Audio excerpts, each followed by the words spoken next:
Assalaamu calaykum waraxmatullaahi tacaala wabarakaatuhu. Kulan wacan oo wanaagsan daawade. Waan kaga mahadcelinayaa waqtiga aad ku bixinayso daawashada fiidiyowgan. Waxaan ku leeyahay maalin wanaagsan ababa hamiin wanaagsan. Waa adiga mid ay ku tahay. Waxaan doonayaa inaan kugula wadaago fiidiyowgan warbixin xasaasi ah oo idinkaga soo diyaariyay application ay ku xiran yihiin balaayiin qof oo dunida dacaladooda kala jooga.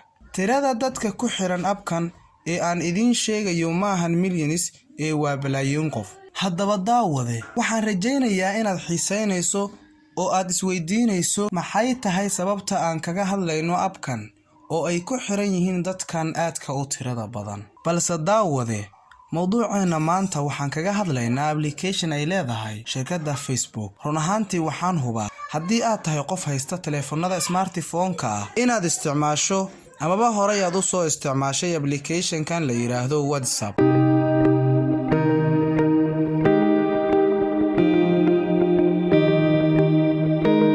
WhatsApp oo iska leedahay shirkadda Facebook ayaa soo saartay shuruuco kala duwan taasoo ay ku doonayso inay kula dhaqanto bulshada ku xiran shabakadeeda WhatsApp ahna macaamiisheeda. Haddaba shuruudaha ay soo saartay waxaa ka mid ah in markii la gaaro 15 May sanadkan 2021 aadan sii ahaan doonin qof isticmaala WhatsApp. Waa haddii aad ogolaan weydo shuruudaha ku xiran kasi mid ahaanshaha isticmaalayaasha WhatsApp. Dhammaadkii sanadkii tagay ayay ahayd markii ay soo saartay shuruud ah markii la gaaro 8 February 2021 waxay arki doonaan isticmaalayaasheena oo aan u soo bandhigi doonaa nagu raac inaan isticmaalno xogtaada si aad u isticmaasho WhatsApp ama nagu diid shuruudeena adiguna ma sii isticmaali doontid WhatsApp. Run ahaantii arrintan waxay noqotay arrin ama ka dhalisay. Sidoo kale waxa uu heliyay hadal kale oo ay WhatsApp tiri waxaan xogaha iyo macluumaadka isticmaalayaasheena WhatsApp la wadaagi doonaa oo aan horeyba ula wadaagi jirnay shirkadda Facebook oo ah bay tiri aabaha WhatsApp.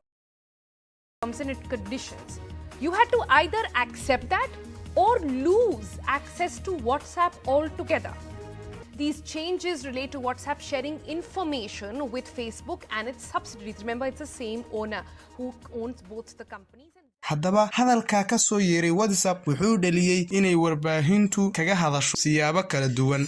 falanqeeyaal dhanka tiknoolajiyadda ahna khubaro dhanka tiknoolajiyadda ay laftirkooda ayaa sheegay inay ka walaacsan yihiin arrintan aadka looga naxo oo ay shirkaddan WhatsApp ku dhawaaqday. sababtana waxay ku sheegeen oo ah bay leeyihiin arrimahan soo cusboonaaday ayaa iftiiminaya sida ay dadka isticmaala WhatsApp aysan uga warqabin sida loo adeegsanayo xogahooda gaarka ah. Ray Walsh oo ah qabiir ku takhasusay arrimaha gaarka ah ee ilaalinta xogaha iyo siraha oo loo yaqaano pro privacy ayaa yiri dadaalka ay ugu jirto WhatsApp inay cadeyso inaysan wax qalad ah sameyneynin maahan mid suuragal ah. maxaa yeelay buu yiri WhatsApp waxa ay si aan ku talagal ahayn kaga fashilmay oo ay u iftiimisay inay urursanaysay xogo fara badan lana wadaagaysay Facebook. taasi waxay cadeynaysaa kuwa go'aansaday inay ka baxaan WhatsApp inay yihiin kuwa fahmay dhibta meesha ka jirta. WhatsApp waxay la wadaagtay Facebook dhammaan macluumaadyadeena sida IP address-ka mobilada. IP address macnihiisu waxa waaye IP telephone walba ama every technology walba computer haado wax walba internet ku wuxuu leeyahay IP address gooniya.